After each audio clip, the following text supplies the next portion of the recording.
Hello folks and welcome back to another video of Fox Reacts. Today we're checking out a brand new video from Popcross Studios of turning famous video game characters into SCPs. Let's see just which, hero becomes a new villain. This week, after playing a little bit of the new Kirby game, I was kind of feeling in the mood to take some cute, classic video game characters and redesign them into creepy, cursed-looking versions of themselves. And I can't wait to see what you do. You know, and that's with who. Just how I am. And I figured I might as well take it a step further and record the drawings and add a bit of lore to them and turn it into an extra video for the awesome audience that allows me to have the greatest job in the world. Plus, you know, if I make it into a video, I also make money off it, so there's that too. True. If you're good at something, never do it for free. But either way, bonus video this week, taking some classic video game characters and turning them into SCPs. Awesome. Let's go. And let's see Hit like just which if you hero want, becomes subscribe the boss if you villain. feel like. But either way, enjoy the show. I wonder who will do first. Good evening, everyone. Oh, Pac-Man. Today we will be taking a break from our usual lecture on SCPs that fall under the subcategory of SCP-P, and instead we'll be covering some SCPs that fall under SCP-G. Cool. While there are similar traits between these creatures, the actual reasoning for labeling them under the SCP-G subheading is classified and only known to those above level 5 clearance. With that information out of the way, let us get into the first creature of the day. Awesome. Item number SCP-G055. Object class, Euclid. Ooh. Though some arguments have been made to change its class to Thaumiel. Ooh, Special containment procedures. G055 is housed in a cell that spans 3,000 square feet and has been constructed into a maze. While G055 is often fed on the field operations it is brought on, if it has not eaten on such an excursion for a period of 7 days, 10 pounds of cherries and other various fruits are to be placed in its containment to keep it sustained. I actually Repeat like that. this every 7 days until it is brought on another field operation. Alright. Description. SCP-G055 is a semi-humanoid jaundiced entity with a large head in place of its torso. Yellow. Its hands appear like large orange boxing gloves, and its feet seem to resemble clown shoes, though these features are actually part of the creature's physiology. G055 is an entity that is constantly on the move. Wait, is he making the ghost like slime from that Will 3D Pac-Man animated TV show? I mean, I guess it looks good. Sleeping and rarely stopping. It will move around its maze-like containment constantly. Even Sounds to like eat, Pac-Man. it will scoop up its food in a single bite of its massive toothed mouth and continue to move. It will consume anything in its path, but the most unusual and useful thing it is capable of consuming is phantasmal anomalous entities. Ghosts. To put it more bluntly, this SCP can essentially eat ghosts. Awesome. There are exceptions, but it has been witnessed to consume spiritual entities with more misty, near-invisible forms, as well as those with more slime or mucus-based forms. Oh, so that's why it was first discovered while Foundation slimy researchers were looking into reports of 4 strange anomalous entities disturbing citizens of the Shibuya district of Tokyo in the late hours of the night. While the field operatives were on the brink of apprehending the 4 entities, G055 appeared on the scene and devoured all 4 of them. It was difficult for the operatives to get G055 back to the Foundation, as putting it into a vehicle made it manic. Ooh, I wonder if there's a way to get him to do lore of the power pellets. And furious, as it did not have enough The room stuff that to turns move the ghost around. blue. But it was eventually brought in and given housing suited to its desires to traverse consistently. Cool. Since being brought in over 40 years ago, G055 has been used to exterminate nearly 300 anomalous entities and has been a true asset to the Foundation. That's impressive. It has harmed personnel on multiple occasions, but these incidents have all been worth the good that has come from having this strange yellow being on our side. It can be an enemy, or it can be an ally. Just depends on how hungry this little man can be. Next up. Our next SCP keeps us on the This theme is of gonna be creatures good. that can consume mass amounts of near anything placed before them, but this one takes it a step further. Item number SCP-G006. Object class, Keter. special containment I don't like what you're doing with procedures. the feet. G006 is to be kept in a standard containment cell. It is only... Okay, first of all, never give Kobe fingers or toes. It's literally like that weird cursed-ass image of Kobe taking off his shoes. No. To be fed dry Negative. toast or any equivalently bland or uncomplicated food. Only D-class personnel with no unique or above-average abilities or skills are permitted to enter and deliver said food. Understandable. Description. G006 is a pink orb with slimy skin and very short limbs protruding from it.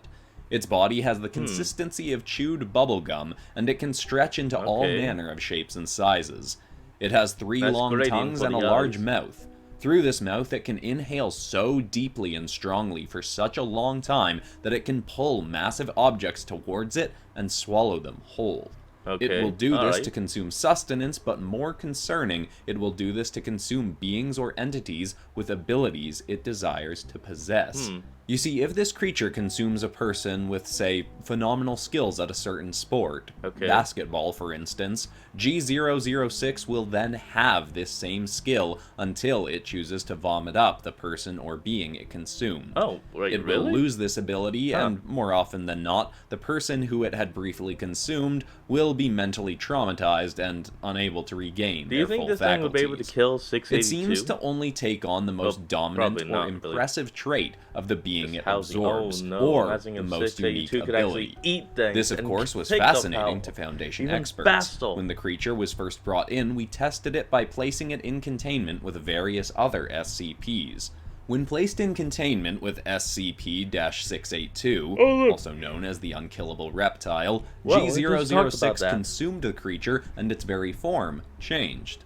A skull-like head appeared on it, resembling 682's head, and G006 became as indestructible as the Unkillable Reptile. Alright, not bad. After a few moments, it vomited up 682, who, as usual, was furious with us for experimenting on it, and G006 was retrieved from its containment. More trials were done until G006 was introduced to SCP-131, the iPods, which this creature violently attacked. Something about 131 really set this creature off, but we only found out what sometime later. You see, after being in containment for some time, G006 consumed a brilliant doctor who'd gone into its containment to study it, and G006 then temporarily gained her genius-level intelligence. It became able to speak and regaled us of the story of its past. It had come from another galaxy where it protected the beings of its planet against tyrannical rulers and fought off giant eye-shaped beings forged from dark matter. It had no memory of how it had come to our planet, but had vague recollections of being turned into a statue by a giant floating hand, then being forced to face other powerful beings in a brawl to the death. This is an event Foundation experts have looked into and found some information on, but it is a complicated story for another time. Soon after, G006 regurgitated the Doctor, and unfortunately her mind never recovered. It is possible that this being becomes an asset to the Foundation in the future, given its abilities and the fact that it will occasionally cooperate with us, but thus far, this creature has been found to have incredibly dangerous potential, and our best researchers are vigilantly studying it to see what else it may be capable of, for better in a super or strange worse. way. I'll admit, this is terrifying. Especially the feet. I don't like the feet. Hold on. Here comes an ad. Give us a moment. Our final install. Alright, we're back, and we're back with some raving rabbits. So if I said that strange, got a speech impairment, I have to pronounce my R's a bit differently. Installment for today is not an individual creature, but a full species, a very expansive one whose actual numbers are still unknown. Item number SCP-G2231. Object class, Euclid. Special containment procedures. Very dangerous. 4 dozen specimens of G2231 are all housed together in a specialized large-scale containment cell. They are permitted to have various toys and items to play with, but no item with obviously dangerous potential may be left for them to utilize. Yeah, I mean, just makes sense. Description. G2231 is a species of semi-humanoid rabbit, often with skewed eyes and 2 large buck teeth. though they more so resemble small humans in well-crafted rabbit mascot costumes than actual rabbits. The doctor who discovered them was at first convinced that they were an underground horde bent on eventually invading and overthrowing humanity with their overwhelming numbers and seeming indestructibility. Thankfully, no. The truth was far less maniacal than that. These guys are just idiots. They seem simply to crave activity. If they are given something to do in containment, they'll often not cause any significant trouble except towards the others in containment with them. They are very mischievous creatures who certainly could not be labeled intelligent, but have enough mental faculties to play elaborate pranks on one another or on humans and creatures they come into contact with. They seem able to entertain themselves with near any item given to them, from blocks to stuffed animals to even plungers, making it easy to keep them busy and has meant they can border on being classified as safe. While we do have many in containment being watched and studied, it would be impossible for us to contain them all in a Foundation facility, as there are thousands, if not tens or hundreds of thousands of them in various underground tunnel systems all around the world. Luckily, they mostly stay confined to their tunnels, and on occasions when they do rise to the surface, we've thus far been able to administer amnestics to the people who came across them. The average specimen of G2231 are around 4 feet tall, but there are others of the species that are much larger than the standard. Some can reach over 10 feet tall with burly brown furred bodies, instead of the common white fur, though these are much more rare and seem to follow the directions of the other more common members of the species, despite having an obvious size and strength advantage over them. This species' sole form of verbal communication is a sound that they frequently make, which I will play a recording of now. There it is. And the structure of their society is still confusing to us, but we shall continue to study these odd creatures and discover what exactly makes them tick. That is all the time we have for today. Thank you for listening, everyone, and good night.